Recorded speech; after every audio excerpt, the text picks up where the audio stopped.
BoogeyMan band coming round the bend. Is BoogeyMan band.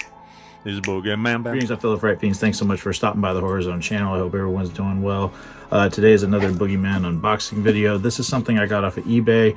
Ordered this on the 25th of November, and it was after I saw my good friend Derek, Halloween Fiend PDX. Saw his video on the November Zobie box. He had his friend Ophelia with him in that video. And I don't typically buy horror boxes. There was a monthly subscription box that I got a couple of back in 2017. I only did a couple of them, and it was called Fright Crate. And for me, it's like, it was always kind of like a mystery of what was in the boxes. There was a couple of items from Fright Crate that I got off of eBay eventually after I saw people like my friend Marie Gifford do videos on them. You know, they would have like stuff from Serial Resin. I got an amazing Barlow bust that's up there. You can kind of see him right there. That was something I got off of eBay. I also got like a Jason X mask, and then there's a piece that was from the collector that I got. All of those I got off of eBay in 2019, 2020, and I know Fright Crate doesn't exist anymore. But when I saw Derek and Ophelia showed this piece off from one of my favorite franchises of all time, featuring my favorite actor of all time, that being the late great Anthony Perkins, I knew this was something I had to pick up. So again, went on eBay, found somebody that was selling this piece and got it. Took a week to get here. Really excited to open this up. So we're just going to do that. And when I saw that one of the items from the November Zobie box was from Psycho, I was like, oh, okay, this is probably going to be something I might be interested in. But Salem's Lot, Psycho, or Friday the 13th, or Jeepers Creepers, it's something I'm going to want. So this looks to be like a Norman Bates standee. It reminds me a lot of the, sorry, I got a little bit more tape here. It reminds me of this video store standee that I got back in September of 1987 that I still have. Same kind of expression.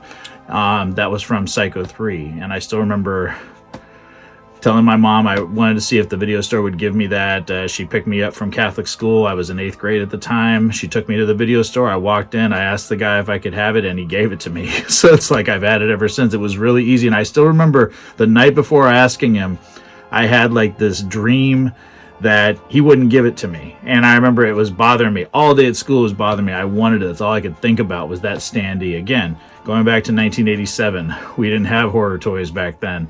That meant a lot to me. The fact that I still have it, I've had it for almost 40 years. It's pretty fucking crazy. But anyway, getting to this, so I open the box up. Take this out. Oh, this is really, really cool.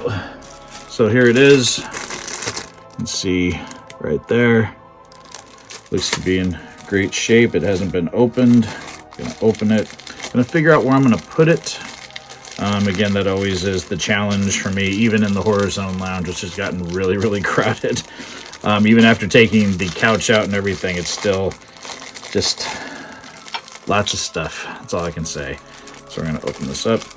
And Anthony Perkins is so important to me. He was one of the people that I identified with him in some ways. You know, I know he played a serial killer, you know, a demented serial killer in the Psycho franchise, but he was an innocent. He was someone that was corrupted by somebody that was evil, and you know, his mother abused him verbally, physically.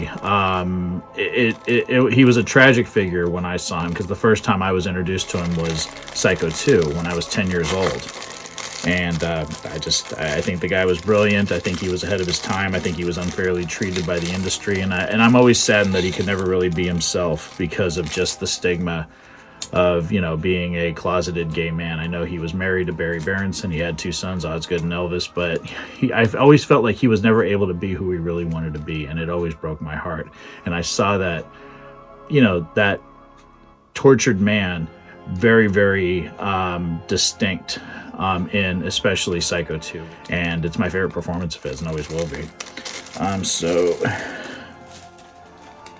So here it is. It's really nice. Really, it's hard plastic. Excellent.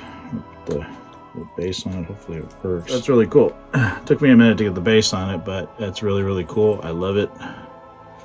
Again, this is just pretty awesome. You don't get a lot of Anthony Perkins or Psycho collectibles items in boxes, or just in general. There's not a lot of Psycho collectibles out there. So, you know, I'm really, really digging this. I think it's creepy. It's cool. Represents one of the most iconic characters in movie history and horror movie history. And I can't wait to find a spot for this, either here in the horror zone or in the lounge. I'm still trying to figure that out. And I will showcase it up close. It stands really nice, so I will showcase it up close. And I want to thank everyone for their support. Thanks so much for stopping by the Horror Zone channel. Let me know what you guys think of the Psycho movie franchise. Are you fans of it like I am? Did you grow up with it? Were you introduced to it? You know, I'm 51, so like I said, I saw Psycho 2 first. I saw pieces of the original Psycho before Psycho 2, but Psycho 2 was really what opened my eyes to Anthony Perkins as an actor. Made me fall in love with him, made me fall in love with Meg Tilly. Huge fan of Robert Loggia, Dennis Franz, everybody in that film. The late Richard Franklin, an amazing director. Of course, Tom Holland wrote an amazing script that I did a review on a couple years back. Yeah, I can't say enough great things about that film. Dean Cundey, the cinematographer, amazing, amazing cinematographer, and the amazing score by the late, great Jerry Goldsmith. So yeah, going on a little tangent here. This was just a simple unboxing, but I will showcase the item up close, and I'll showcase where it ends up, either here in the Horror Zone or in the lounge across the halls. So take it easy, stay scared as always, and remember, a boy's best friend is his mother. Peace.